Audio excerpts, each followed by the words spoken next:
Listo.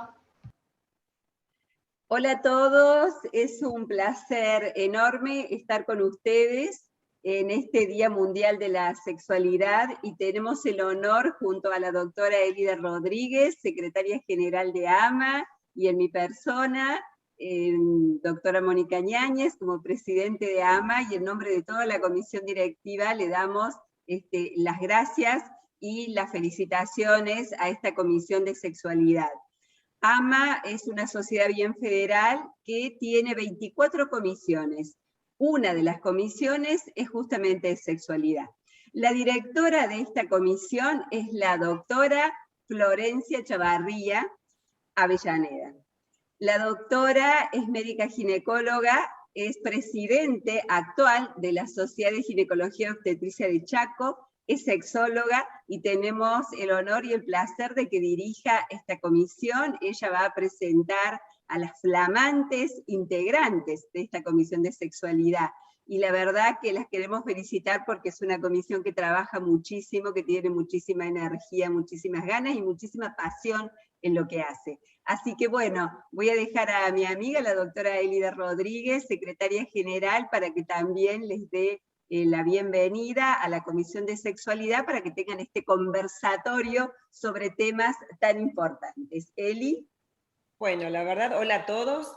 Bueno, ¿qué más que felicitarlas? ¿Sí? Bueno, a vos, Florencia, por tu maravillosa comisión. Ya hemos tenido oportunidad de charlar con ustedes y realmente es un grupo de gente maravilloso que hace cosas impresionantes, una subcomisión dentro de la comisión que realmente trabaja muchísimo. Y bueno, qué mejor que en el Día Mundial de la Sexualidad, en esta comisión, en esta sociedad que es de menopausia y andropausia, donde pensamos que por ahí la sexualidad empieza a no estar tan bien, ustedes vienen a hablar de esto en este conversatorio, que realmente la sexualidad nos atraviesa a todos, en toda edad y en toda situación, como bien lo van a plantear ustedes, como ya he escuchado el conversatorio y el temario tan maravilloso que han preparado. Bueno, felicitaciones a todas, las dejo a ustedes que son las protagonistas. Hasta luego. Mucha suerte. Gracias. Buenas a todos, bienvenidos a todos los que están ahí conectados. Primero que nada, agradecer a nuestra presidente, la doctora Mónica Ñáñez, quien siempre, pese a sus 1000 tareas, hace un espacio para escuchar nuestras ideas, para incentivarnos, para aportar aún más, para dejar desarrollarnos científicamente y sobre todo siempre con un aporte, con valor que se entrega en cada una de nuestras actividades y también como una guía que nos va mostrando que si uno quiere puede hacer las cosas y eso incentiva mucho, así que el agradecimiento público es totalmente merecido. Igual que a la doctora Eli, que siempre decimos, Doc, para una reunioncita, sí, como no, siempre disponible, así que ella también, siempre dando nuevas ideas, no, mira Moni, podemos hacer así, asado, ¿qué te parece Flor? Entre las dos siempre, nunca hubo un no. Así que eso hay que agradecer cuando uno es libre de trabajar dentro de una sociedad y agradezco que me hayan valorado y elegido para ser la directora de la Comisión de Sexualidad de nuestra queridísima AMA, que es bien federal y además es reconocida internacionalmente, así que es una gran responsabilidad. Por eso les agradezco, chicas, y vamos a tratar de a todos nuestros oyentes de hoy que nos están viendo, llevarles un aporte desde lo que es la sexualidad en la menopausia y la andropausia, y para eso voy a presentar a mi gran equipo de trabajo, mis chicas, como les digo yo, que todas son sexólogas, pero sobre todo todas son un gran equipo de trabajo. Y así vamos a presentar a la doctora Andrea Loza, quien es médica, especialista en neonatología, sexóloga educativa con 29 años de experiencia y solo 31 en el DNI, sexóloga clínica, cofundadora del Servicio de Salud Sexual y Procreación responsable de la Municipalidad de Belleville, diplomada en género, ex miembro integrante de la Mesa Coordinadora de Programa de Género de la UNC, diplomada en liderazgo e inteligencia emocional, docente en nivel terciario en seminarios de posgrado, formación en sexología, consultora en el campo de la salud y de la educación para el desarrollo e implementación de programas de sexualidad. Hoy el tema con el que vamos a estar hablando de ellas es nuevas menopausias y andropausias. Bienvenida, Andrea, queremos tu saludito.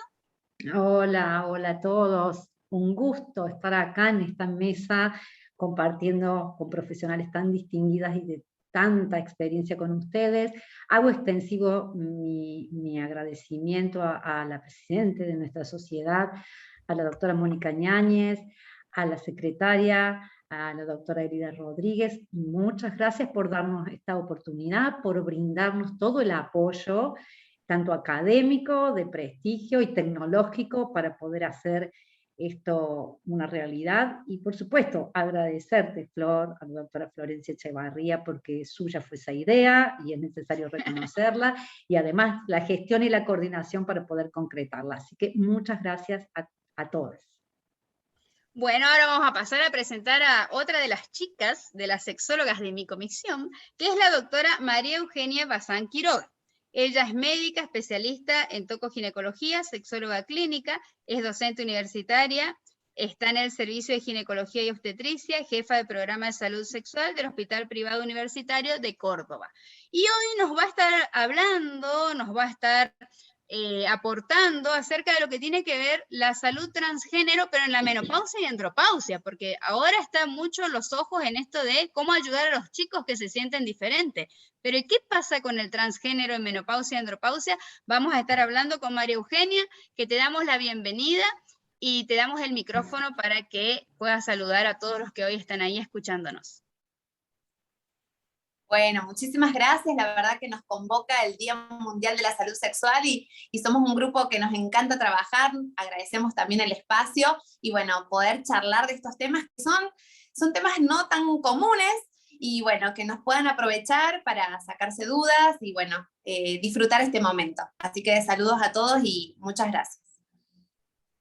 Gracias María Eugenia, y no se olviden que tenemos mail propio, comisiondesexualidad@aama.org.ar. Así que la pregunta que tengan no les va a quedar ahí con la duda. Pueden escribirnos un mail y nosotros les vamos a responder, porque AMA siempre responde todos los mails. Son millones que nos mandan de todos lados y como bien nos enseñó nuestra presidente, que ella misma responde un montón de mails y nosotros para ayudarla le alivianamos nuestra parte porque sabemos que es controversial. También vamos a copiarle como buenas discípulas y vamos a esperar sus preguntas en comisiondesexualidad@ama.org.ar.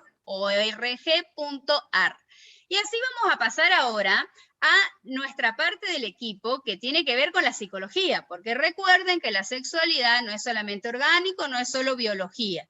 Así que tenemos a nuestras licenciadas top, como es la licenciada Yani Sandra Brunacci, quien es licenciada en psicología, es terapeuta de pareja y familia, es sexóloga clínica y educativa acreditada por FESEA, y hoy nos va a estar hablando de este tema de la rutina.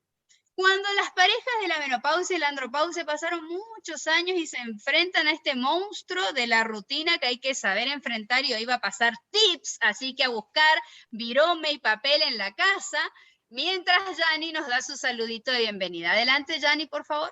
Bueno, muchas gracias, Flor, y la verdad, muchas gracias a la presidenta Mónica Ñáñez de habernos convocado y haber armado y jerarquizado esta temática tan silenciada que es la sexualidad. La verdad, un lujo y muchas gracias a todas por dar el espacio. No vamos a repetir las mismas palabras que de generar esta actividad y este espacio y esta comisión. Así que muchas gracias a todas y es un lujo pertenecer a este equipo, que trabajamos un montón. Gracias. Y para cerrar con broche de oro la presentación del equipo del Team Flor, que es el subteam de la doctora Ñáñez en AMA, vamos a presentar a la licenciada Silvina Arcari, nuestra otra psicóloga que nos escuche y después tic, da esa opinión, viste, que te deja, bueno, Silvina hace eso en cada reunión, y ella es licenciada en psicología, sexóloga clínica y educativa. Comenzó el estudio e investigación acerca de la educación sexual de personas con discapacidad intelectual en el año 2004, en oportunidad de su tesis de licenciatura. Luego se recibió de sexóloga clínica y educativa y repartió su tiempo de asistencia y asesoramiento sobre sexualidad en general a personas con discapacidad y sin discapacidad. Y actualmente también atiende personas con lesión medular para retomar su actividad sexual luego de la sesión. Y luego, desde hace 15 años, es que ha mantenido muy cercana la temática de la sexualidad en personas con discapacidad en permanente construcción y desarrollo. Por favor, Silvina, nos das tu saludito, porque todos están deseosos de conocerte y escucharte ese gran mega trabajo que venís haciendo y que hoy vas a compartir tan generosamente con nosotros. Bueno, gracias a ustedes por la oportunidad de trabajar en este grupo y en esta sociedad tan importante, y bueno, voy a estar compartiendo con ustedes este espacio para contarles mi aporte en la visibilización de esta temática tan difícil de introducir en nuestra sociedad, que es la sexualidad en personas con discapacidad, no sé, ya sea congénita, intelectual, o alguna discapacidad que adquirimos por una enfermedad o por un accidente, ¿no? Como bien dijiste al principio, lo que intentamos nosotros es que se visibilice que la sexualidad no es solo la genitalidad, y hay que mantenerla durante toda la vida a pesar de las diferentes situaciones que se nos presentan. Así que encantada de compartir con ustedes este espacio.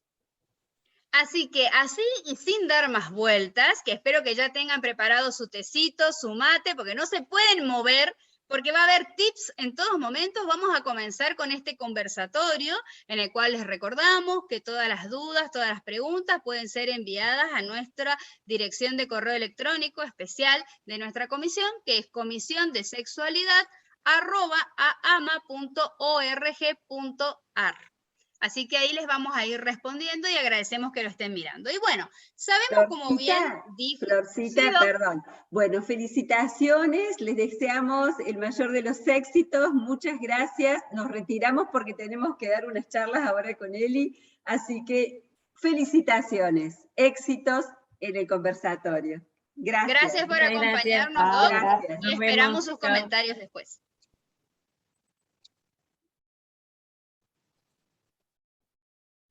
Muy bien, y así entonces les comentábamos de que este conversatorio surge como una idea de tratar de festejar y a la vez visibilizar lo que es el 4 de septiembre, que es el Día Mundial de la Salud Sexual. Porque la salud sexual no es solamente la genitalidad. Como bien lo dijo la OMS, la salud sexual es un estado de bienestar físico, mental y social en relación a la sexualidad. Y requiere un enfoque positivo. Sí, pero ¿y cómo a veces ser positivo en determinadas situaciones? Bueno, pero aún hay más. Además de ser positivo, tiene que ser respetuoso. ¿Y por qué a veces le quitamos la sexualidad a la gente? O porque está discapacitada, o porque llegó a determinada edad. Entonces, como que ya en la definición de la OMS nos vamos quedando, cada vez nos queda menos, porque somos ginecólogos y estamos en lo físico, y nos está faltando lo mental, y lo social a veces ni lo pensamos. Tenemos que ser positivos y hay situaciones difíciles. Tenemos que ser respetuosos, y a veces sin quererlo somos irrespetuosos, pero hay más todavía, que no es solo de la sexualidad, sino también de las relaciones sexuales, así como también la posibilidad de tener experiencias sexuales placenteras y seguras, que sean libres de coerción. ¿Y cómo uno puede ser libre de coerción si no conoce su propia sexualidad? Por eso es que hoy hacemos este conversatorio, en el cual lo que queremos es aportar conocimiento y sobre todo aportar la idea de que vos te preguntes lo que sentís, y de esta forma, como se usa tanto ahora esta palabra de construir, co-construir, deconstruir lo que ya está, Andrea apostó a más y dijo, vamos a hablar de las nuevas menopausias y andropausias.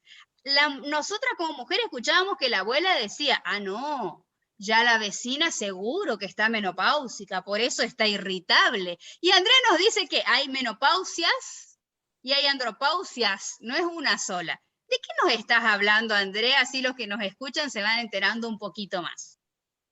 Bueno, Flor, es que diste en la tecla, ¿no? El punto es como bastante evidente, ¿no? La forma en que se viven las menopausias y las andropausias actualmente son totalmente distintas a la forma en que la vivieron nuestros abuelos y nuestras abuelas, ¿no? Indudablemente.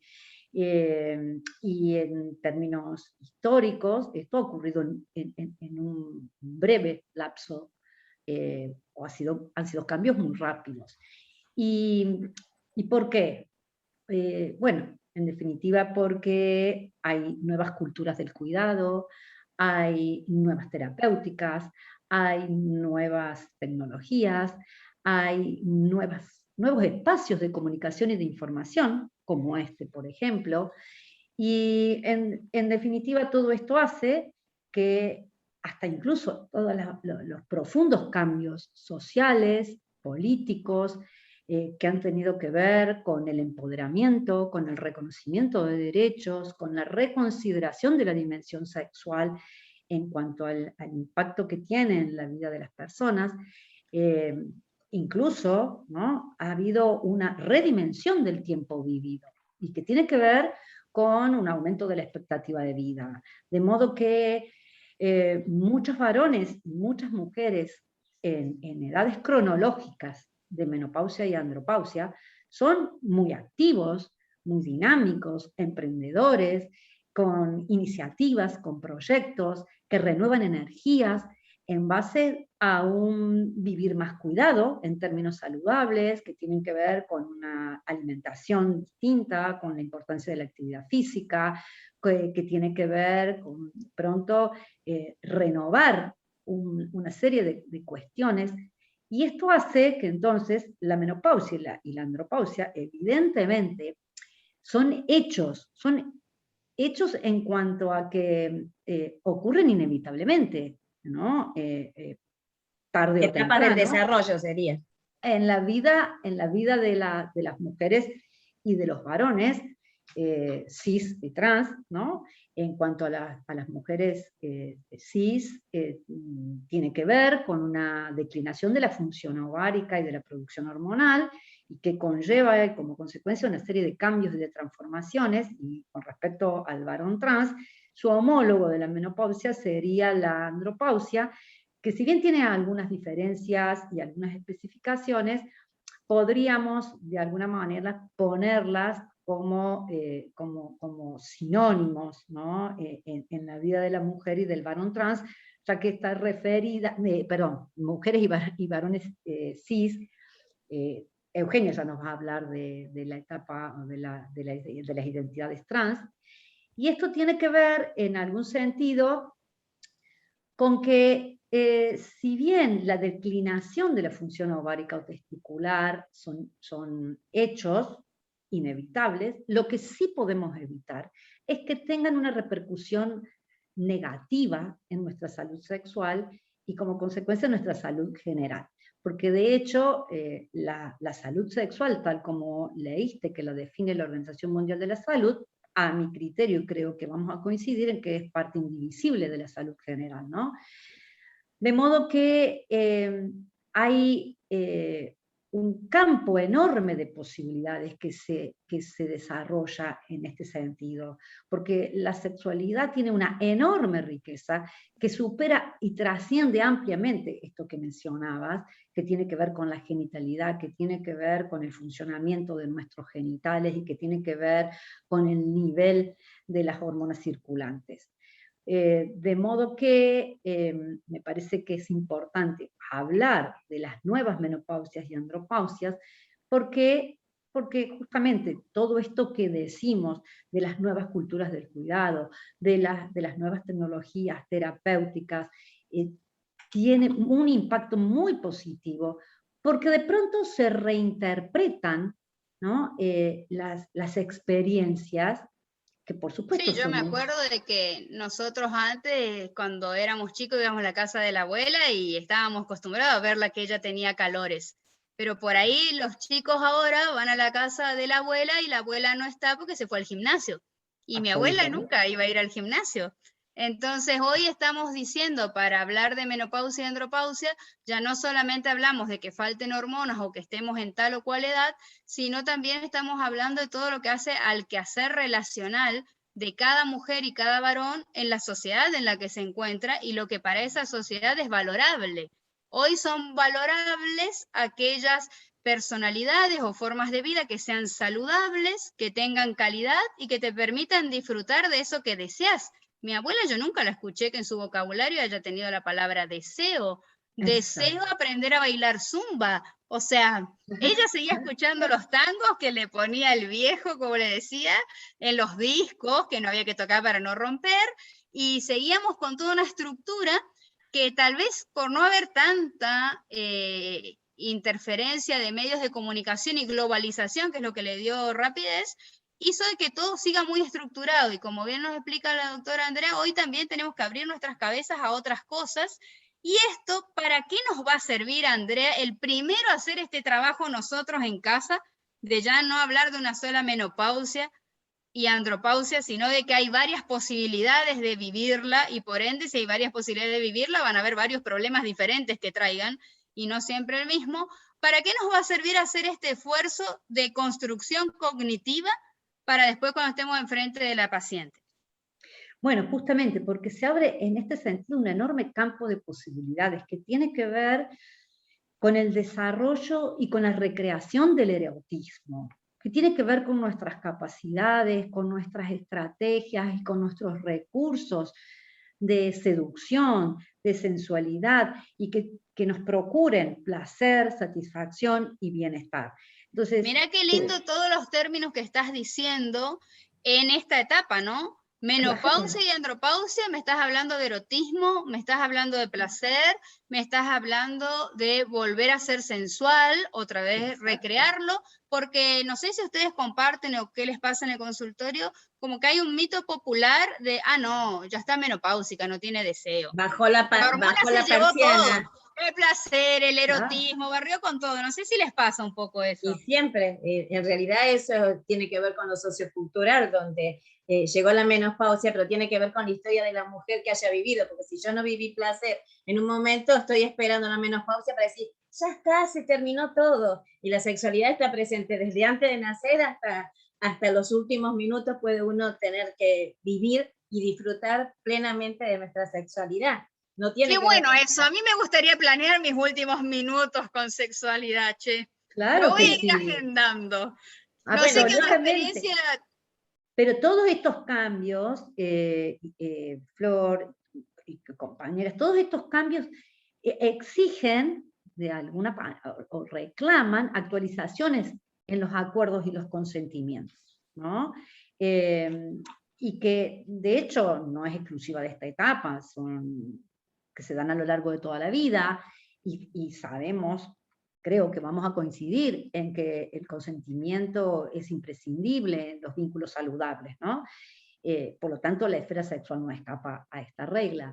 De todos modos, es incluso en este punto y en la dimensión sexual, el consentimiento es más complejo aún, porque es muy dinámico, es muy cambiante, y en la etapa de la menopausia, puntualmente, está atravesado por una enorme cantidad de variables que cambian en periodos de tiempo sumamente breves. Lo que antes me gustaba, ahora no me gusta. Lo que ayer quería, hoy no lo quiero. Lo que empecé queriendo, ahora, minutos después, ya no lo quiero más.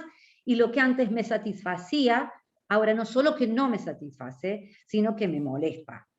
Entonces, eso que decís es buenísimo, porque libera a la paciente a que diga, sigo siendo la misma, pero tengo derecho a sentir diferente, a pensar diferente, y no es que me enloquecí por la menopausia. O a ¿qué le pasa? Que le agarró la andropausia y cambió. O sea, le estamos dando la llave más importante, que es de la libertad de permitir, como pone Andrea ahora sobre la mesa, esto de los acuerdos, a que sean renovados. Si lo hacen en un alquiler, que van renovando las condiciones, ¿cuánto más en la sexualidad que nos atraviesa toda la vida? ¿Por qué no la renovamos? ¿Por qué vivimos con acuerdos viejos que nos terminan trayendo problemas? Y más que hay algo que es muy, perdón Andrea, hay algo que de lo que estás hablando, que el estímulo erótico sostenido en el tiempo, cuando hablemos más tarde de rutina, no se puede sostener porque el deseo cabalga sobre el erotismo, y el erotismo, si pasa a ser rutinario, pasa a ser antierótico. Entonces, no es que cambió y que ahora está bien el poder permitir y decir y comunicar, pero en realidad es así. Si aquello que vos decías, me encantaba que me besaban en la oreja y yo me volvía loca, y ahora sí, es lindo, y quedó en lo lindo, claro, pero pasó a ser antierótico y sumamente predecible. Si viene y me besa la oreja, ya sé qué quiere, entonces termina siendo antierótico. Perdón que te Y también esto, si no se lo explicamos al varón, ¿cómo puede ser leído mal? Porque el varón dice, yo antes la besaba en la oreja, claro, y ella respondía, ahora no responde porque tiene otro. bueno, esa es ese la es otra el fantasía. punto. Ahí es donde íbamos, porque entre todos los cambios, algunos, quizás hay dos más significativos, ¿no? Entre tantos de los que podríamos hablar, que es la disminución de la lubricación y la variación en lo que es la erección en el varón, ¿no? Entonces, estos son dos puntos que son importantes de poder conversar, de poder hablar, de poder decir, de hacer explícito lo que me pasa, lo que siento, cuáles son las emociones que me atraviesan, ¿no? Creo que es importante saber sobre estas dos cuestiones, que en primer lugar, la lubricación y la erección no ocurren siempre como consecuencia del deseo y la excitación. Y que en el caso de la menopausia y de la andropausia, aunque haya un deseo o una excitación intensa, a veces no hay un correlato orgánico y una respuesta genital que sea consistente y coherente con esto, ¿no? Por esto O en los tiempos en los que se daban antes. Ahí estamos. Hay que acordarse que hay que darse más tiempo. Entonces de esto se trata, primero de conocerlo para que no ocurra lo que dices, que se malinterprete o se confunda con falta de deseo, ¿no? Sino que hay otros tiempos, hay otra intensidad, hay otros ritmos que necesitan muy probablemente de otros estímulos y de otro tipo de prácticas sexuales que va más allá de lo coital o de lo exclusivamente coital, ¿no es cierto? Entonces, me parece que este es un punto a remarcar. Y la otra parte que tiene que ver con poder conocer y darle importancia a estas cuestiones es con buscar opciones o alternativas superadoras, ¿no? Que pueden ser desde el uso de un lubricante adecuado, o pueden ser desde la utilización de medicamentos bajo prescripción médica, o pueden ser nuevas formas de vinculaciones, tiempos, estímulos y prácticas diferentes, que pueden incluso ser... muchas veces el dar permiso a fantasear, porque cuánta gente piensa que es ofensivo para la pareja fantasear. Y a veces con el hecho de permitirse fantasear, uno pone el combustible psicológico necesario para redescubrir desde otro punto la sexualidad y volverse a conectar, porque no se olviden lo que genera el factor sorpresa a nivel cognitivo. El factor sorpresa te vuelve a sacar receptores, a ver qué es lo que pasa, y como bien decía Gianni, ay no, me besó la oreja, el cuello, ya sé lo que quiere, y empieza la novela de siempre. Exacto, tal cual. Bueno, eso, la fantasía es fundamental, ¿no? A veces el deseo sexual hipoactivo tiene mucho que ver con la ausencia de fantasías, ¿no? La fantasía es necesaria, es importante, es claro, es fundamental para mantener el deseo, y es sobre lo cual también se construye. Y ahora, cuando no hay fantasía, cuando está ese beso en la oreja, que después va al cuello y se transforma en rutina, ¿qué podemos hacer? Porque muchas veces viene la paciente y dice, no, porque lo que pasa es que yo ahora no tengo ganas de tener relaciones, pero como que nunca se dio cuenta o pudo percibir de que es porque ella siempre va a la heladería y pide el mismo cucurucho con el mismo helado, y obviamente que ya lo conoce y bueno, y si no ve a la heladería, ¿qué más da? ¿Qué hacemos ante eso, Gianni? Cuando el monstruo de la rutina está enfrente. ¿Qué decimos a la paciente? No le podemos decir cambia de trabajo, porque eso lo tiene que decidir ella o él. No sé si te falta algo más, Andreita, pero eso me parece re importante, Gianni, el tema del rapport y del confort, ¿no? Esto que vos vas a plantear. Me parece que como que es vital, pero hay cosas, hablando de la sexualidad, antes de darle todos los tips y trabajar sobre la rutina, me parece que como importante, la importancia no solo para la salud sexual y para la salud de los seres humanos, la importancia dentro de la sexualidad de llegar al orgasmo. ¿Cuál es la función del orgasmo? El orgasmo solamente tiene que ver con el placer, ¿con qué tiene que ver? Porque todas estas historias, cuando llegamos a la menopausia y andropausia, el varón la mayoría de las veces tiene digamos, el orgasmo orgánico, que sería la eyaculación, y hay que ver si realmente está vivenciando la sensación placentera. Y las mujeres que han fingido toda la vida y llegan al consultorio y las mujeres no nunca, puede ser que haya mentido. ¿Cómo vas a decir eso? ¿Cómo? ¿Qué? Las mujeres nunca fingen. No, ¿Cómo no, va a decir no, eso? nunca. No, pero no sabes cómo se enojan los varones. ¿A mí me vas a venir a decir que vos nunca terminaste? Entonces, por eso te siguieron callando. Entonces, y eso pasa antes y se sigue de la misma forma en la menopausia y andropausia. Pero, ¿cuáles serían los beneficios? ¿Recuerdan ustedes del orgasmo? ¿Cuál es el beneficio en cuanto que estamos hablando de la salud?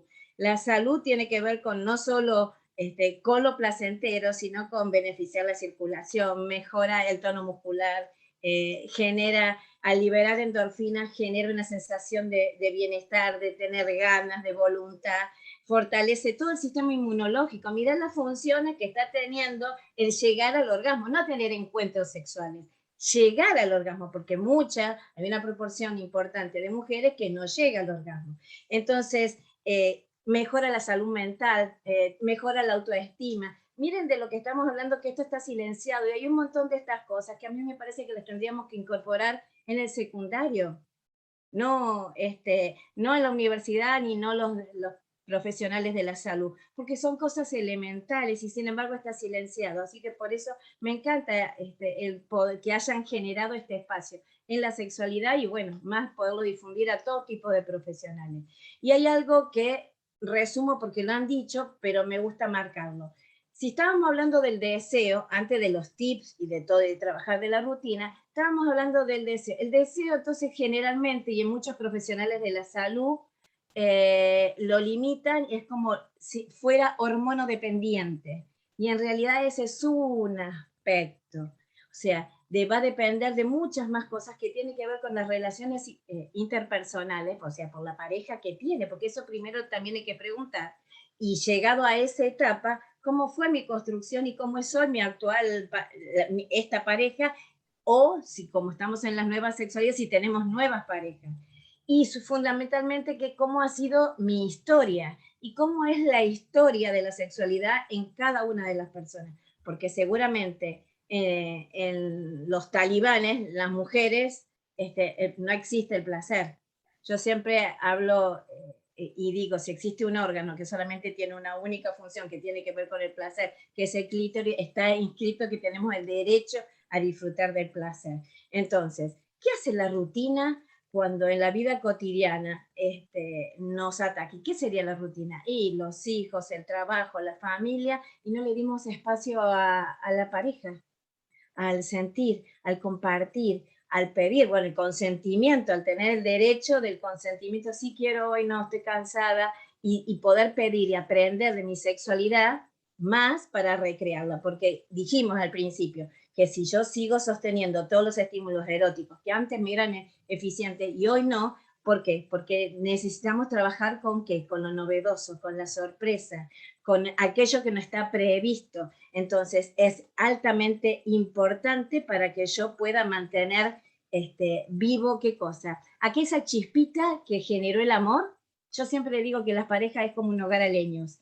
Tiene tronquitos, no tiene gas ni electricidad. Si yo no le tiro, esto no lo alimenta, entonces se apaga. Y eso le pasa a muchas parejas. Terminan siendo amiguitos, bajo un mismo techo, compañeros. Y una vez decía el doctor Arnedo hace muchos años que le había llegado un paciente y decía, nosotros no tenemos ni un sí ni un no. Y no tenían nada. Sí, coexistían en un hogar. Claro, o sea, ni un sí ni un no, no había nada. Sexualidad, ni ahí. Placer, menos. O sea, sí coexistían. Entonces, es tan importante la rutina, esto de que nos invade y que nosotros elegimos que nos invada. Nosotros permitimos. O sea, el romperlo, acuérdense que la rutina es lo que mata el deseo. Y no trabajar sobre lo erótico, que esos son los tips y los secretos donde tenemos que empezar a trabajar nosotros. Entonces hay que romper, y para colmo, esto muchas veces uno no sabe, pero todos estos silencios, estas deconstrucciones, estos adormecimientos, terminan ¿en dónde? En un divorcio. Y le dice, ¿por qué te querés ir? Y porque ya no se encontraron. Yo digo que terminan dos rieles de las vías del tren y terminan siendo dos caminos distintos, en vez de seguir encontrándose. ¿En qué? En la pasión.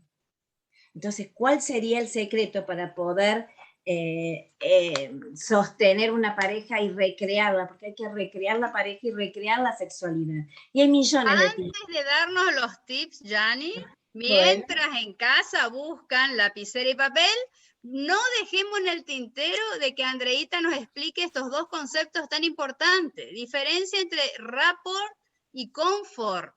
Porque en casa eso también son tips importantes, así que antes que nos des los tips de la rutina, que nos cuente diferencia en rapport y confort, así no nos dejamos nada. En realidad hay mucho más, porque nos pueden seguir y podemos ir hablando mucho, pero lo preparado para hoy y que queremos ir despertando en ustedes otras cositas, tiene que ver con esto. Así que contanos, Andreita, mientras en casa damos espacio a que busquen, se vienen los tips, chicos, no se los pueden perder. Así que mientras en casa buscan la lapicera y el papel, rápido, escuchemos diferencia entre rapport y confort. Bueno, es un poco lo que está diciendo Yani, ¿no? El confort es la comodidad, es la familiaridad, es lo conocido, es lo contrario a lo que se necesita para mantener la pasión en la pareja. Es de lo que hay que huir, ¿no? Y el rapport es lo que hay que construir y que tiene que ver con conectar con el otro, ¿no? Conectar desde lo emocional, conectar desde lo que me llama a sentirme bien. El rapport tiene que ver con la novedad, tiene que ver con ver al otro con cierto extrañamiento, con cierta distancia. Es lo que a veces se conoce, esta necesidad de que haya un espacio erótico en la pareja, ¿no? Esta distancia necesaria para que el otro me aparezca como un alguien nuevo. Y a partir de esto también poder alimentar las fantasías, que bueno, no son reales, pero existen. Son como los fantasmas, decía Flores Colombino, ¿no? Los fantasmas no son reales, pero existen. Las fantasías, ¿no? Son esto, ¿no? A veces tenemos miedo o nos sentimos como culpables por fantasear con ciertas cuestiones y no nos damos cuenta de que la fantasía no pretende hacerse realidad, sino que pretende embrujar el escenario, de modo que nos encante, ¿no? Nos abrace y nos lleve a esas situaciones de placer, con el placer que implica la conexión con el otro, ¿no? Y el orgasmo como su máxima expresión. Y en este sentido había algunas cuestiones que se reinscriben, que es estos postulados, como el del nido vacío, ¿no? Entonces decimos, bueno, estuvo vigente muchos años y quizás en algunas parejas continúe vigente. El nido vacío es lo que se llamaba la partida de los hijos, que generalmente coinciden con las edades de la menopausia y de la andropausia, y que actualmente son reinterpretados por muchísimas parejas que consideran que más que vacío está desocupado transitoriamente, ¿no? Y que esto posibilita la aparición de espacios con nuevas libertades, tiempos y con nuevos reencuentros y renovación de lo que es la sexualidad, la posibilidad de revivir. Como los mismos chicos manejan otros contratos, también muchas veces se van, forman pareja, las desarman y vuelven al nido otra vez. ¿Pero dónde se quedan? Con papá y mamá. Entonces, ese nido no es como antes vacío para siempre, que te ibas para toda la vida hasta que la muerte los separe. Hoy, bueno, se va. No sabemos hasta cuándo y tu camita siempre está para que no vayas abajo del puente. Y mientras tanto aprovechemos, ¿no? Y la pasemos bárbaro, y juguemos y nos divirtamos y gocemos y la pasemos bien. Revivamos el noviazgo, ¿no? Esto de la sorpresa, la novedad. Y salgamos de la rutina con los tips que nos va a enseñar cómo Yani. Porque en casa creo que ya tienen la lapicera y el papel, y si no, sí, bueno, no puedo buscar, jodase, o de nuevo miren el canal de YouTube. Gracias a Dios hoy queda grabado. Esas son las nuevas ventajas de la tecnología. Vos sabés que siempre cuando uno habla de tips y uno da tarea a los pacientes, no son tareas tan especiales, son tan naturales y normales que uno las podría hacer diariamente, decir, ay, bueno, pero eso no lo hice, el problema es que no lo hice. Pero hay un problema mayor que recién estaba como mirando. el problema de la falta de educación, porque vos decís, la fantasía, cuando estaban hablando, muchos pacientes llegan y dicen, no, pero no debe fallar a mi señora, o sea, no de las mujeres, de los varones, o sea, esto del nido vacío sigue existiendo, pero hay unas nuevas mujeres no que están liberadas, que disfrutan de su vida, de su sexualidad, del ejercicio, de lo sano, libremente, y se van con los nietos a hacer un montón de cosas y disfrutar de la vida y obviamente de su sexualidad, porque ya no tienen pareja y tienen perdón, no tiene a su marido, pero tiene nuevas parejas y sale a bailar cuando se podía, sale a hacer salsa los sábados. Entonces, dos cosas quería decir. Hay un mito que habla que el matrimonio es la tumba del amor. Matrimonio ¡Epa! ¡Qué frase dura, Yani! Y bueno, pero lo dicen, pero ¿qué tiene que ver? Lo que le sacaron es la pasión, le dejaron la rutina y le sacaron la pasión, y recrear a la pareja y disfrutarla plenamente. Entonces ahí van los tips. A mí me gusta, vamos a hablar como, ¿qué consejo uno le da a pacientes que están en esta etapa? Primero le preguntamos y chequeamos cómo fue en la etapa anterior, porque yo voy a vivenciar esta nueva etapa, más allá de mis cambios físicos, biológicos, también cómo me encuentro, cómo me atravieso, qué duelos tengo, todas las variables, problemas económicos, el encierro de la pandemia, todo va a atacar el deseo, porque el cuerpo primero va a privilegiar, ¿qué cosa? La subsistencia, el vivir. Después está el placer. Pero bueno, hablando y trabajando en esto, ¿qué tengo que mejorar? Las cosas de las parejas que son elementales, que es la comunicación. Algo fue diciendo también de esto, perdón que voy a reiterar, Andrea, pero el poder escuchar al otro, que no estamos acostumbrados, sabemos a reclamar muchas veces, revivir el deseo, aumentar la creatividad. Pero yo no sé qué hacer. Bueno, es empezar esto es para mejorar la pareja en esta etapa, en todas las etapas, pero en esta fundamentalmente, aumentar la confianza de poder hablar. Pareja de 30, 40 años que no, de este tema no hablamos. Bueno, es como ya está todo dicho, nos conocemos tanto. O por ahí le preguntás, confianza. ¿usted sabe cuáles son los principales mimos que le gustan a su media naranja? No tiene idea. Y no, siempre lo hacemos igual. ¿Y usted sabe cuáles son los que a usted le gustan? Y ella ya sabe. Él no sabe los de ella y ella sabe, pero nunca lo hablaron. Y ahí estamos hablando de genitalidad. Estamos hablando que empiezan y juegan de un mismo modo y de una misma forma. Y la penetración, por ejemplo, es un modo del juego. Hay muchas formas de jugar y llegar al orgasmo y disfrutar plenamente de la sexualidad. Entonces tampoco tengo que tener... O también los mimos cotidianos. Esta cosa de la galantería, del cortejo el coquetear. El coquetear, una rosa en un día importante, una canción, mensajitos. Ese bailecito en la cocina, de a dos, no hay que olvidarse. Entonces, de esto estamos hablando de pareja, no estoy hablando de los tips específicos de la sexualidad, ¿no? Pero la fantasía es primordial, pero para eso tenemos que enseñarle que y no está mal, desde la adolescencia debemos aprender a fantasear y tenemos permiso, es una instancia de aprendizaje y es un estímulo más, como puede ser un video, como puede ser leer un cuento erótico, y que eso es parte de la recreación. Yo siempre digo que sexualidad es divertirnos, es comunicar. No tiene que ver con una penetración, tiene que ver con el disfrutar. Y de hecho, solo el 30% de las mujeres termina con penetración, así que no es tan placentero y no tiene que ver con el tamaño, tiene que ver con lo divertido que sea este juego. Entonces, ¿por dónde podemos empezar? Trabajar con esto que dijiste, el beso, la academia de besos, de las caricias. La piel es el órgano por excelencia, el órgano más grande que tenemos del erotismo y de la sexualidad. Bueno, pero pierden de vista, hay muchos me dicen, no, ni la beso, y si no es un piquito. El beso perdió como la importancia, y es la instancia primordial, porque es donde nos encontramos con el otro, nos encontramos en la mirada del otro. Y eso tiene que ver con el coqueteo, el encontrarnos en la mirada del otro, que es fundamental, ni hablar en las caricias, y para eso necesitamos recursos. En la respuesta sexual, los 5 sentidos bueno, puse 10, pero eran 5. Los 5 servían. Es que valen doble, son los 5 de él y los 5 de ella. Ahí estaba, eso. Porque entonces, si no, no se conectan. Si ella le habla y él no le escucha, si él le toca y ella no siente, claro. no se conecta, entendimos. Entonces está bien, son los 10 sentidos, los 5 de cada uno intervienen en la respuesta sexual. Entonces tenemos que trabajar primero con importantísimo, la sorpresa sensorial, que tiene que ver con estimular, el poder tapar los ojos, el poder poner una comida afrodisíaca, el tapar un velador y que haya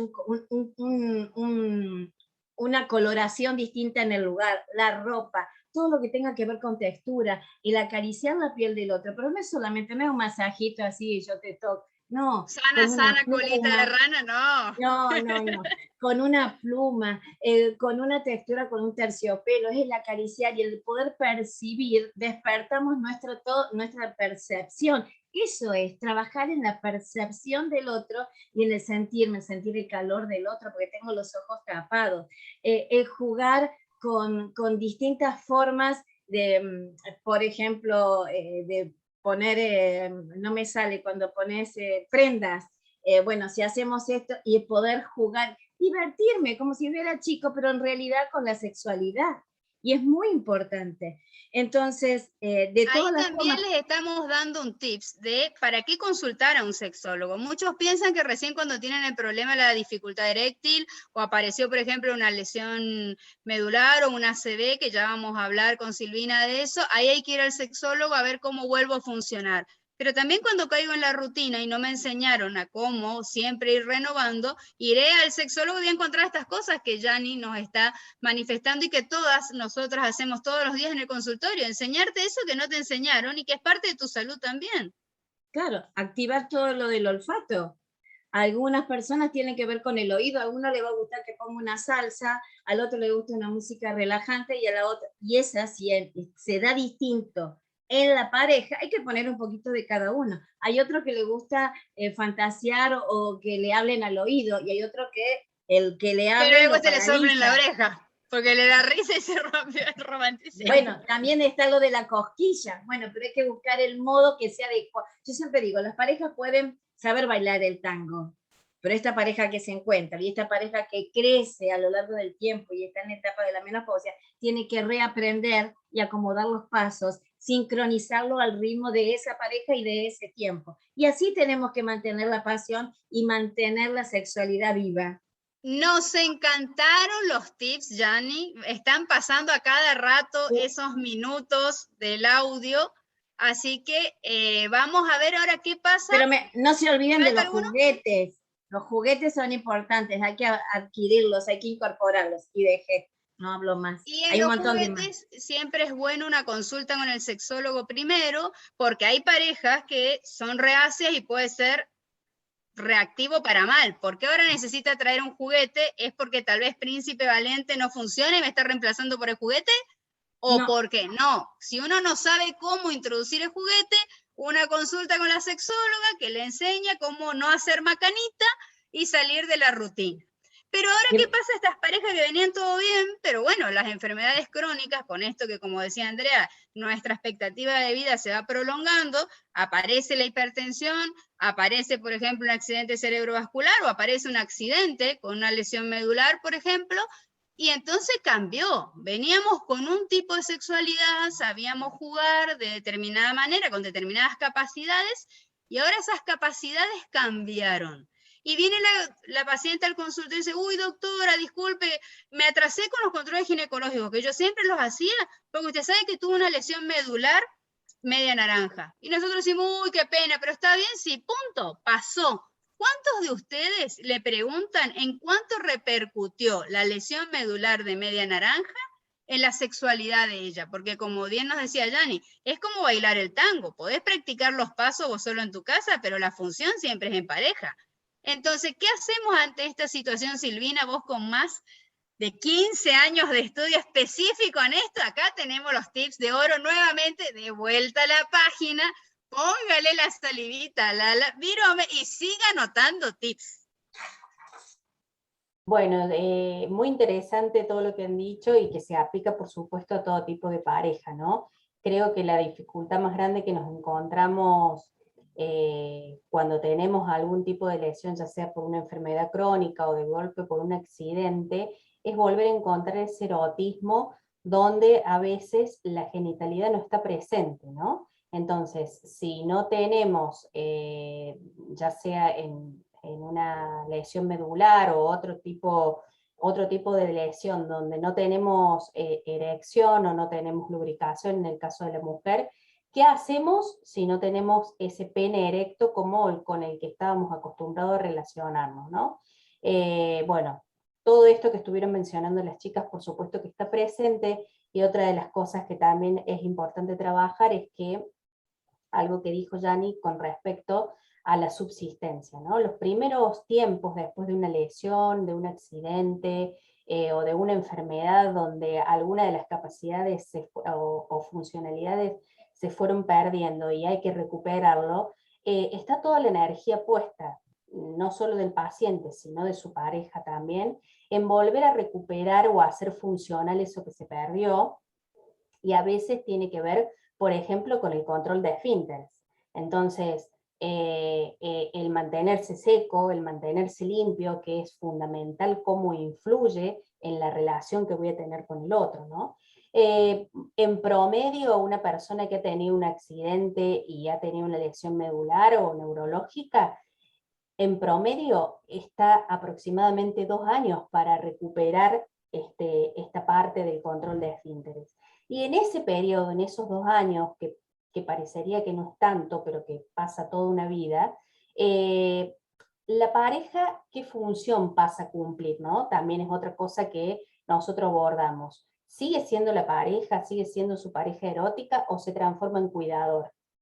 O se transforma en enfermera, muy ¿no? importante. ¿Cómo volver a recuperar esta cuestión erótica y recuperarla y transformarla, ya sea con pene o sin pene? ¿Cómo transformamos nuestros encuentros en algo placentero cuando mi relación con el otro también cambió? Yo ya soy más la enfermera o la cuidadora que la esposa. Cómo dejo de presentarme eróticamente, cómo dejo de seducir. Muchas veces la mujer se presenta, digamos, cuando el lesionado es el varón, presenta esta consulta de decir, no quiero acercarme, no quiero presentarle una situación erótica porque no va a poder responder y se va a enojar. Entonces no sé cómo mantenerme cariñosa, pero no ponerlo ante una situación frustrante. Y eso hace que la pareja se vaya alejando con el tiempo también, ¿no? Es difícil volver a recuperar esos espacios de comunión, de comunicación, de complicidad en esta cuestión de la sexualidad, cuando estuvimos tanto tiempo primero esperando subsistir, sobrevivir, sobreponernos al accidente, a la lesión, a la enfermedad, y después de eso, o pasa, así mismo pasa en personas que han pasado por cáncer, ¿no? Hombres y mujeres que han pasado por la situación de tener que sobreponerse a un cáncer, y sabemos que los tratamientos llevan, aparte de cirugías, probablemente un año y medio de tratamiento, ¿no? Y que tiene sub y bajas y también estados emocionales alterados por esta situación y por el miedo que nos provoca de saber cómo vamos a quedar o cuánto vamos a vivir, ¿no? Todo esto ocupa nuestra mente, nuestro día a día, y por supuesto repercute en la pareja, ¿no? De distintas maneras, porque a veces yo digo siempre, somos más o menos egoístas, y en función de eso armamos también nuestra pareja. Y bueno, eso sale en la consulta. Yo creo que lo importante, yendo a lo que hablamos la otra vez, cómo podría ser nuestro aporte como profesional, y que lo han hablado también, digamos, a lo largo de lo que han estado mencionando en este conversatorio, es no perder de vista que nosotros como profesionales de la salud, todos los que pueden estar escuchando, o nosotros mismos, ginecólogos, urólogos, andrólogos, es no perder de vista que atrás de un problema o atrás de un síntoma hay una persona con todo un contexto familiar que es absolutamente necesario también para esa supervivencia, ¿no? No enfocarse en el caso de lo que yo estoy mencionando, en el síntoma o en la discapacidad o en la disfuncionalidad, sino enfocarse en lo que puede hacer, en lo que puede lograr, en lo que puede rehabilitar. Nosotros esta temática no la abordamos solos, necesitamos del urólogo, necesitamos del ginecólogo, necesitamos del terapeuta ocupacional a veces, para que nos adapte, por ejemplo, lo que mencionaba Yani en el caso de juguetes sexuales, que necesitamos para la estimulación, no solamente en pareja, sino volver a estimular esa rama neuronal que se ha perdido, ¿no? Necesitamos que nos adapte juguetes ya sea para el varón o para la mujer. Necesitamos trabajar en conjunto con especialistas de suelo pélvico también para reeducar la zona. Bueno, se aborda de manera interdisciplinaria. Lo importante es que tanto ginecólogo como urólogo o andrólogo sepan que existe esta rama, esta disciplina donde puede derivar, a donde puede, digamos, sugerir al paciente para que sea tratado de manera integral y no considerar que porque hay una discapacidad o una disfuncionalidad, la sexualidad está acabada, ¿no? O como siempre decimos, porque no hay un pene erecto, no tenemos más sexualidad, o porque hemos llegado a una, además de toda esta situación, ya pasamos los 50 años, tenemos que colgar los guantes y resignarnos a vivir una vida aburrida, sin erotismo y sin poder conectarnos con nuestra pareja como lo hacíamos antes. Sí, Silvi, ¿hay algunas diferencias que puedas marcar con respecto a si la discapacidad es congénita o es adquirida, básicamente? Sí, también eso vemos mucho en el consultorio, ¿no? Cuando la discapacidad es congénita, puntualmente podemos hablar de discapacidad cognitiva, por ejemplo, que es como la más frecuente de ver. Consideramos, o la mayoría de los profesionales considera que porque existe esta discapacidad que es palpable, que aparte se nota, que esto lo va a inhabilitar también para un funcionamiento sexual adulto, ¿no? Y esto tiene que ver con cuánto repetimos nosotros como profesionales estos mandatos sociales, estos mitos que infantilizan a la persona con discapacidad y no los prepara para una vida independiente, ¿no? Para una vida adulta autónoma. Claro, son siempre niños o son angelitos asexuados, ¿no? Exactamente. Que nunca van a tener deseo. Exacto. Y hoy por hoy, con los avances de la ciencia y los avances de la medicina, y todos los apoyos que tienen estas personas, es bastante común, cosa que no se veía antes, que superen los 50 años, ¿no? Entre 50 y 60 años lo superan ampliamente. Por lo tanto, sobreviven a sus padres. Entonces, nosotros los que trabajamos en consultorio con esta temática, es sumamente importante desde la adolescencia, empezar a trabajar con las familias, la independencia y la autonomía de estas personas, porque van a sobrevivir en muchos casos van a sobrevivir a sus padres, van a quedar solos, necesitan tener a alguien que los cuide, que los acompañe. Aparte ellos también tienen, digamos, sus personas significativas, la mayoría quiere ser padre, quiere ser madre, quiere formar una familia, tienen deseos de vivir solos, de ser independientes, y bueno, el entorno familiar y el profesional que los mira de la misma manera que los infantiliza, ¿no? Además también, Silvina, como una herramienta de la prevención de lo que es el abuso sexual, porque si desde chiquitos no les estamos enseñando cómo manejar su sexualidad, cuál es el sitio privado de intimidad, qué es lo público, qué está bien y qué tiene una doble intencionalidad como para que nos avise qué es higiene, qué deja de ser higiene desde algo tan básico. No nos van a poder avisar ni aún estando los padres cuando hay una situación de riesgo. Y cuánto más cuando queden sin esos padres o cuando aparezca el deseo y no sepa ser canalizado, porque también pasa que no les enseñamos de que van a ovular y van a tener espermatozoides y va a haber posibilidad de embarazo si no se toman medidas con respecto a los métodos anticonceptivos. Y esto también es sexualidad, es educación sexual, y no estamos hablando solo de genitalidad, estamos hablando de cuidado, de prevención de abuso y también de placer, pero no solamente del placer por el placer mismo, sino de un proyecto de qué se va a hacer. Te cuida. Tiene que ver con un proyecto de vida también. De hecho, lo que vos mencionas, he tratado personas de más de 30 años o mujeres de más de 30 años, por ejemplo, sordas, que no han hecho nunca un control ginecológico, ¿no? O considerar que una persona con una discapacidad cognitiva o con, por ejemplo, por mencionar alguna, síndrome de Down, si no tiene relaciones sexuales porque no tiene pareja, porque nunca ha tenido un encuentro íntimo con alguien, no va a necesitar de un asesoramiento hormonal, no va a necesitar de hacerse un PAP, una colposcopía, no va a necesitar de indicarle cómo palpar sus mamas para detectar posibles nódulos, lo mismo que en el varón, cómo palpar sus testículos para detectar posible cáncer, ¿no? Todo esto que nos estamos acostumbrados a hacerlo normalmente a partir de los 16, 18 años, con la mayoría de las mujeres, que es cuando empieza nuestra vida ginecológica y los controles, y ir a preguntar y asesorarnos, y qué anticonceptivos vamos a usar y demás, es como que está vedado a este tipo de mujeres con discapacidad intelectual, ¿no?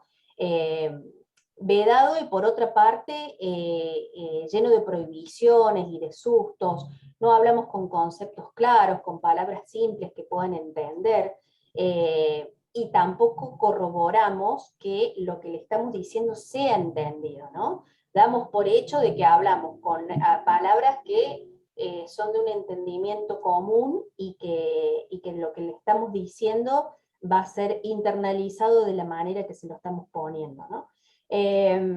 Así que bueno, esto fundamentalmente, digamos, no pasa con aquellas personas que adquieren una discapacidad después que ha pasado su adolescencia y su juventud, donde todos estos cambios físicos, el encuentro con distintas parejas y poder acceder a una sexualidad un poco más libre y más placentera, ya ellos han tenido esa oportunidad, ¿no? En el caso de adquirir una discapacidad por un accidente, hay que volver a encontrar esto, como hablábamos antes, con la pareja, volver a encontrar distintas formas, poder erotizar otras partes del cuerpo, a veces no solamente la genital, porque no podemos utilizarla, o sí, y ver qué estímulos adicionales necesitamos para volver a erotizar esa forma. Así que bueno, es distinto cómo tratamos a una discapacidad congénita o a una persona con discapacidad congénita y a alguien que la ha adquirido después por una lesión o un accidente, ¿no? Pero también considerar que es uno de los mitos más importantes, esto que le decía al principio: no miremos la discapacidad como la incapacidad para relacionarnos con un otro porque nuestra genitalidad esté limitada. De hecho, me ha pasado con muchos varones que he atendido con lesión medular que ni siquiera se masturban, ¿no? Porque ya consideran, el varón con lesión medular es muy frecuente, en el 90% de los casos, 95% de los casos, su eyaculación es retrógrada, ¿no? Entonces, al no ver fruto de su orgasmo, de su placer, la eyaculación, considera de que ya no va a poder tener orgasmo. Y el caso del andrólogo, del urólogo, a veces esto no es explicado de manera correcta y tiene asociado el orgasmo o el placer con la eyaculación. Como no lo ve, considera de que no lo tiene. Y eso hace que ya ni siquiera intente masturbarse, ¿no? Que a veces es la única vía erótica que le queda a una persona que no tiene pareja, por ejemplo, ¿no? Y bueno, ni que hablar de las mujeres que ni siquiera se le pregunta si se estimulan, si se masturban, si tienen deseo, si no lo tienen, cómo es su lubricación, bueno, y Y volver a... y esto también cuán importante que es, Silvina, porque cuando nosotros, por ejemplo, dejamos de dar la educación sexual de cómo hacerse el control de los testículos a los varones cuando tienen una discapacidad congénita, o a las mujeres cómo tienen que higienizarse, cómo les estamos quitando intimidad y los estamos dejando en manos del resto que maneje esta parte de su sexualidad como le parezca, como le plazca, y donde ellos no tienen esta cosa que decíamos, vivir placenteramente su sexualidad en forma libre y sin coerción. Libres no son porque no tienen la educación y tampoco pueden defenderse de la coerción porque no conocen esto y hasta capaz descubren estas nuevas sensaciones gracias a ese cuidador que le hace la higiene de otra manera y que entonces como es una nueva sensación no la digo, pero en realidad no sabe lo que está viviendo y entonces eso también le roba la vivencia tan importante de la sexualidad de una forma saludable cuando nosotros pudimos hacer y aportar mucho y muchas veces los urólogos se concentran en un determinado punto, en el caso de los lesionados medulares, y se olvidan que ese hombre que ya supo lo que era una sexualidad plena de otra manera, la va a añorar. Aquel que no la conoce, no la vivió, le vamos a enseñar los sexólogos a cómo transitarla. Pero aquel que ya la vivió y la añora y está ahí de la depresión, también el sexólogo tiene que salir en auxilio de hacer lo que se reencuentre de la mejor forma. Aparte que, digamos, en conversaciones con los fisiatras y demás, que son los que derivan, están empezando como a abrir la cabeza en esto de una persona que ha pasado por un accidente y que le lleva estos dos, que ya ni siquiera controla esfínteres, pasa por una, digamos, un estrés postraumático, por una depresión tan absoluta, que volver a tener encuentros íntimos y placenteros con su pareja es como seguir siendo el hombre de la casa, ¿no? No ya el mueble de la casa el que tiene que ser asistido, que tiene que ser cuidado, que tiene que ser alimentado, que tiene que ser bañado. Es volver a recuperar parte de esa hombría que tan marcado está en nuestra sociedad y que el hombre necesita hacer. Es responsable hasta del placer de la mujer, ¿no? Entonces, los posiciona de otra manera y para su rehabilitación es sumamente importante, porque le mejora el estado de ánimo, porque le levanta la depresión, porque se conecta con el querer hacer cosas de otra manera. Levanta la autoestima. La autoestima. Dos puntitos me parece que me parece que sería importante remarcar. Cuando hablaban de esto, de que al ser retrógrado y que los médicos o los profesionales de la salud no hablan de esto, en realidad la eyaculación es una parte del orgasmo, las vivencias, la sensación placentera se vive entre nuestras orejas, en el sistema límbico, pero eso lo tendríamos que retransmitir. Y el otro punto, en cuanto estamos con discapacidad cognitiva, algunos, de acuerdo a qué nivel cognitivo ha llegado, a lo único que pueden acceder es a la autoestimulación. Lo único que van a poder reconocer o vivir y disfrutar de la sexualidad y del placer es la autoestimulación, y de eso tampoco se habla. Entonces hay que educar a docentes, profesionales de la salud, para que a las familias y tener el permiso y el espacio de esta intimidad que habían hablado. Pero hay que educar más atrás, a los profesionales y a los docentes, ¿no? Porque todo esto está malo, sucio.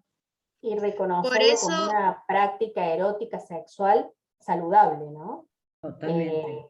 Para no seguir repitiendo estos mitos sociales y seguir hablando siempre lo mismo. Si no tiene pareja, no puede tener relaciones. Es como de seguir repitiendo como profesionales que si no estamos enamorados no podemos tener relaciones sexuales y no podemos pasarla bien, ¿no? Muy buena esa metáfora. Para ahí anoten en la casa, pónganla en el fondo de pantalla del celular. Los que andan solitos, pónganla para leerla cada vez que ven el celular. El primer amor es el amor a uno mismo. Bueno, ese para cuando se bloquea la pantalla, porque eso también es importante. Primer amor tiene que ser uno mismo, el segundo, diría una amiga también, y el tercero también.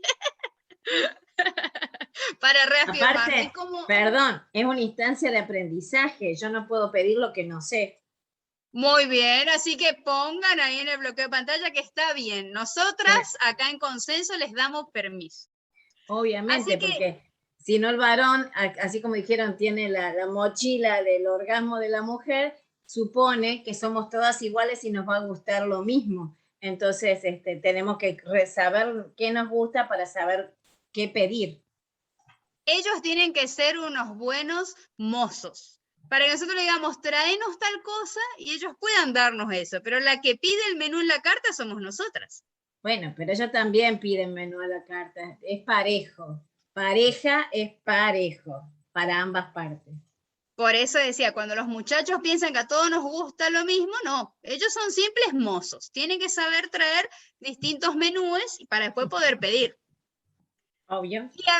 Y hablando de esto que decíamos, de lo que se cree que una persona que tiene una disfunción cognitiva, discapacidad cognitiva, siente o no siente, lo que piensa el médico que atiende, que esta parte sexual no va a ser importante, también hay mucho de lo que piensa la sociedad en este tema del transgénero en la menopausia y andropausia. ¿Se acuerdan lo que fue en las redes, en los medios de comunicación, cuando el padre de las Kardashian, ex medallista olímpico, de repente fue la madre de las Kardashian? Y ahí la pregunta en el cuchicheo familiar, porque esto también es educación sexual informal, lo que pasa en casa, preguntarnos qué nos parece, porque nosotros de algún lado vamos sacando una vara con la que nos vamos dando permiso.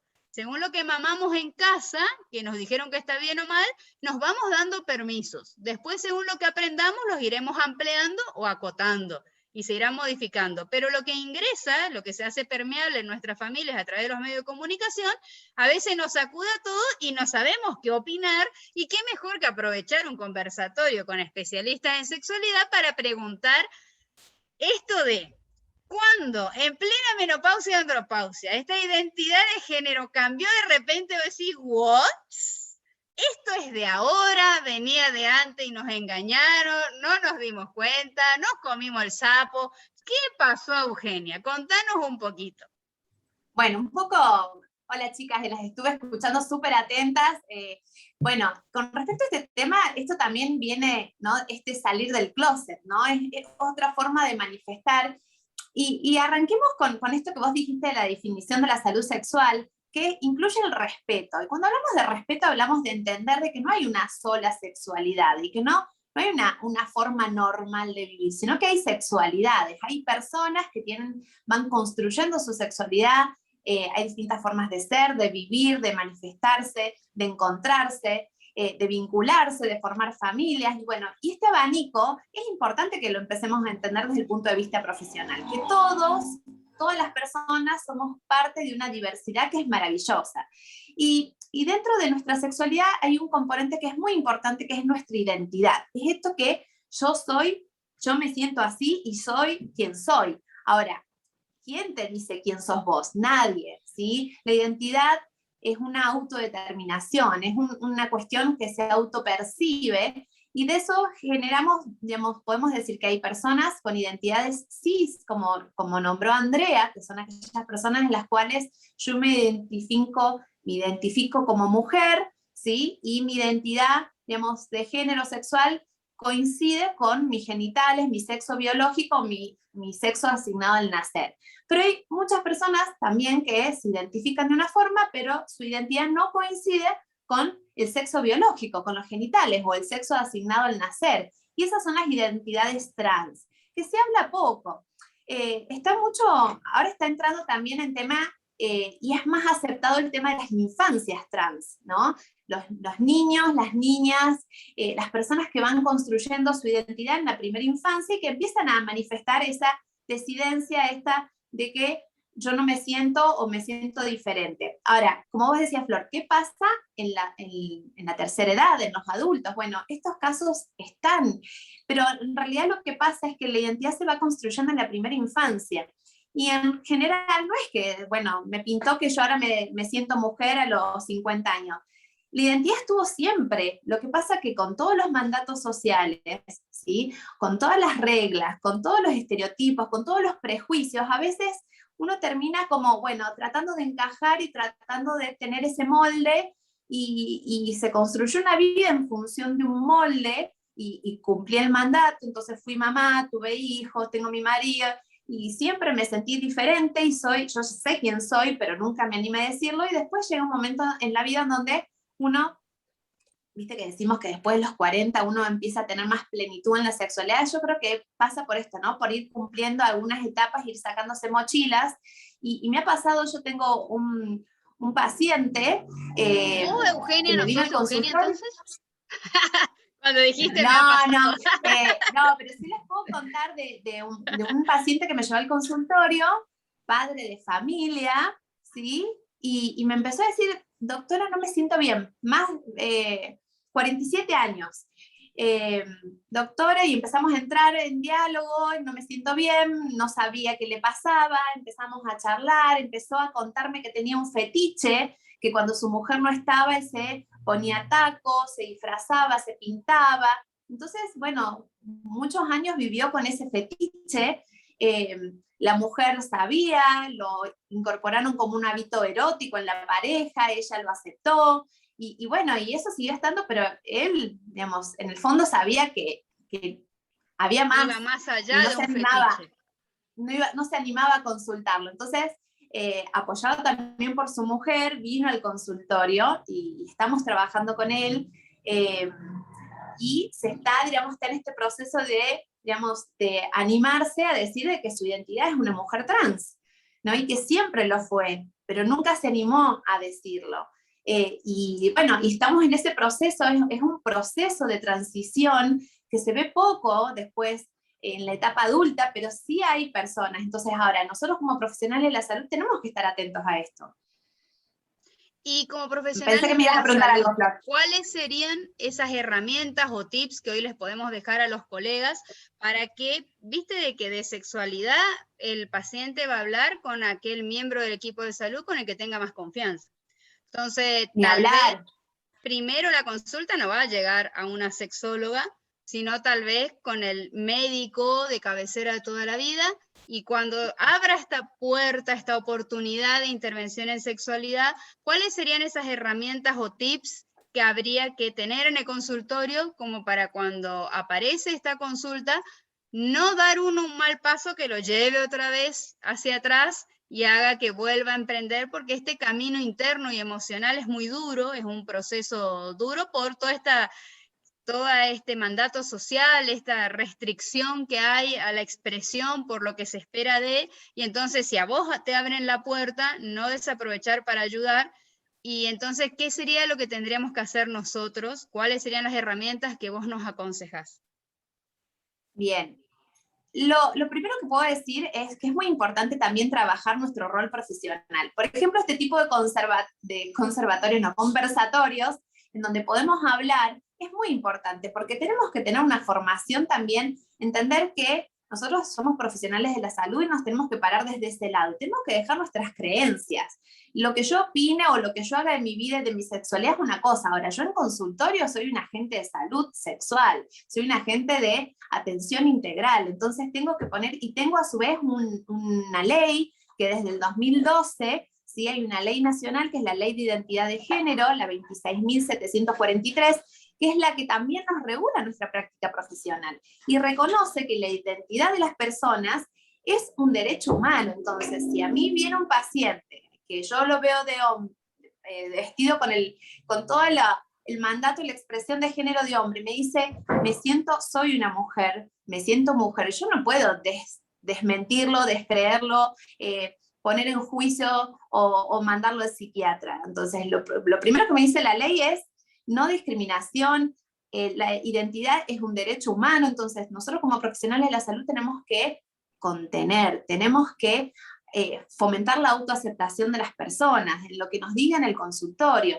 Es fundamental mantener la confidencialidad de lo que nosotros hablemos en el consultorio, por más que algo que nos impactó, no podemos generar, digamos, romper ese pacto de confianza. Es muy importante la empatía, es muy importante nunca dar por sentada la heterosexualidad de los pacientes, ni aunque vengan en una etapa de edad avanzada que pensemos, ¿no?, que hay mandatos o hay estructuras que están, nunca tenemos que dar por sentado eso. Es muy importante contener. Y si realmente nosotros como profesionales de la salud vemos que hay cosas que no tenemos las herramientas para ayudar, para responder, tenemos que también derivar oportunamente.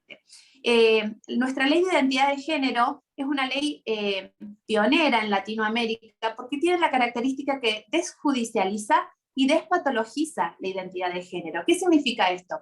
Que si viene una persona a nuestro consultorio y nos habla sobre su identidad autopercibida, ¿sí?, yo no tengo que mandarlo al psiquiatra, no tengo que hacer psicodiagnóstico, no entra acá la disforia de género, eso está totalmente dejado de lado en nuestra ley, en nuestra legislación, porque ya con la autodeterminación del paciente ya es suficiente.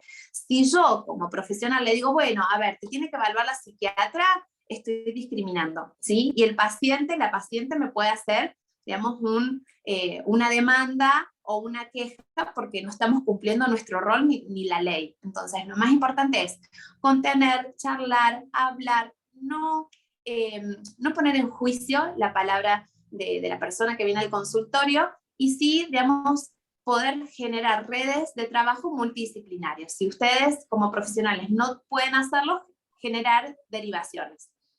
Acá lo sí, que me parece importante marcar esto que hablaba Euge sobre poder ser de alguna manera objetivos, si se quiere, y si se acepta que hay una objetividad. Pero no, en realidad me refiero a la diferencia que marcas entre la filosofía personal de la sexualidad con los valores y con los principios que cada uno maneja, que eso es la sexosofía, sí, mientras que como profesionales nosotros tenemos la responsabilidad de actuar desde la sexología, ¿no? La sexología como disciplina científica, que tiene sus mecanismos de abordaje basados en evidencias, a partir de métodos científicos, con todo lo que implica, es decir, cualquier otra especialidad médica, ¿no? Y no poner yo en juego lo que a mí me parece ni juzgar ni sancionar.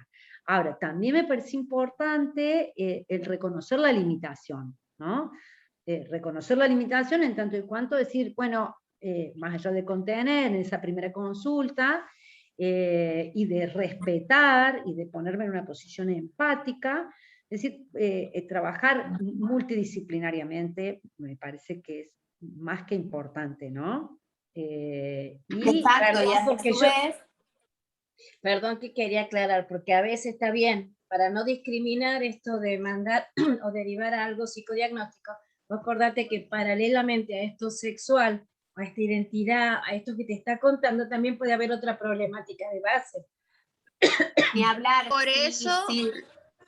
Por pero, eso lo que digamos, creo muy... es la aclaración del o sea, no se necesita un diagnóstico psiquiátrico por la identidad. Después se hace un acompañamiento, como un proceso que lleva, hay que hacer redes sobre qué pasa con la familia, con su vida, realmente la angustia, la ansiedad que tiene, digamos, en esta transición, que es, por supuesto que necesita un acompañamiento, pero como un acompañamiento de ese proceso, no como un psicodiagnóstico de su identidad. Eso no, por esto de la discriminación decía que también no es para discriminar porque es otra cosa de base que puede estar surgiendo. Y me parece que hay otro puntito que a veces confunden el transvestismo y en heterosexualidad también, porque hay modelos de pareja que de repente le gusta ponerse la bikini de ella, pero no desea cambiar sus genitales, ni es eso que quería que lo aclararas.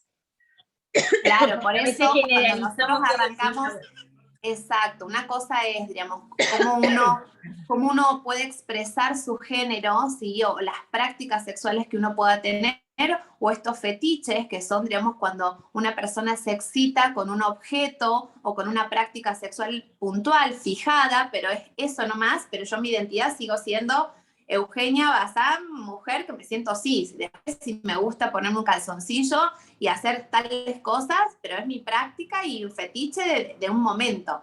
Que es muy por difícil. eso, digamos, se acercó al consultorio a partir de eso. Fue como la punta por la cual empezamos a tirar y en realidad era la punta del iceberg. Y en el fondo, genuinamente, él reconoce, digamos, que su identidad fue siempre así. Digamos, que él, digamos, siempre soñó y sueña y quiere, digamos, y se siente una mujer. Entonces, bueno, por eso son muchas cosas a nivel profesional que no todos los profesionales van a tener las herramientas para hablar de estos temas, pero sí, si en algún momento se presenta en la consulta, bueno, las herramientas son, bueno, generar la confidencialidad, la empatía, no juzgar, ¿no? Y poder también derivar a los equipos multidisciplinarios para poder acompañar a las personas.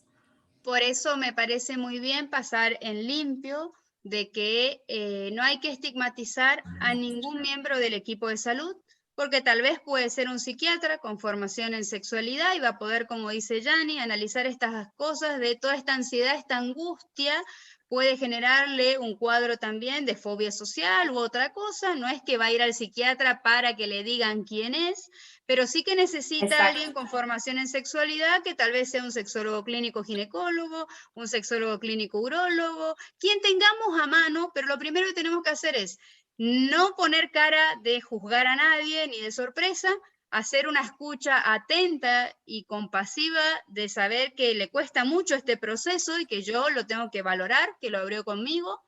Y si yo no sé charlarlo, porque muchos en casa dicen, y sí, yo cómo voy a charlar si no sé las diferencias. Capaz no es tan importante la charla como sí la escucha, para generar el vínculo y poder generar así la derivación para la ayuda especializada, que es lo que no tenemos que perder nosotros, que el paciente ingrese al sistema y de esta forma pueda vivir, como hoy decíamos, en forma placentera, libre, sin coerción, y que pueda disfrutar de su sexualidad pleno desde donde él la quiera construir y como él la quiera realizar. Me parece que fue un conversatorio más que fructífero, no sé qué opina el resto, debe haber miles de preguntas, así que yo muy entusiasmada, vamos a pasarle el contacto de nuestro correíto, así que entre todos vamos a tener que ir contestando, que es comisiondesexualidad@aama.org.ar, ahí lo van a ver también en el flyer de difusión. Así que nos pueden mandar su pregunta, su consulta, que no es molestia, y también todos aquellos que quieran generar alguna actividad para seguir haciendo conversatorios con otras sociedades, con otras agrupaciones, porque acá lo importante es abrir la temática y aportar información filtrada, porque hablar de sexualidad habla todo el mundo, pero también se puede hacer y se hace mucha iatrogenia con información incorrecta, con manejos incorrectos, como recién estaba explicando, por ejemplo, Eugenia, o como las chicas estaban explicando esta cosa de no hablar de contratos, renovar contratos, o de olvidarse que tal vez es la pareja erótica está hoy ocupando un lugar de cuidadora y no se da cuenta, que el no hablar de sexualidad a un hijo con una discapacidad cognitiva lo expone más a abusos sexuales que todo lo que podemos prevenir, que nosotros mismos somos los responsables o artífices de que la rutina haya matado nuestro deseo, pero que existen formas de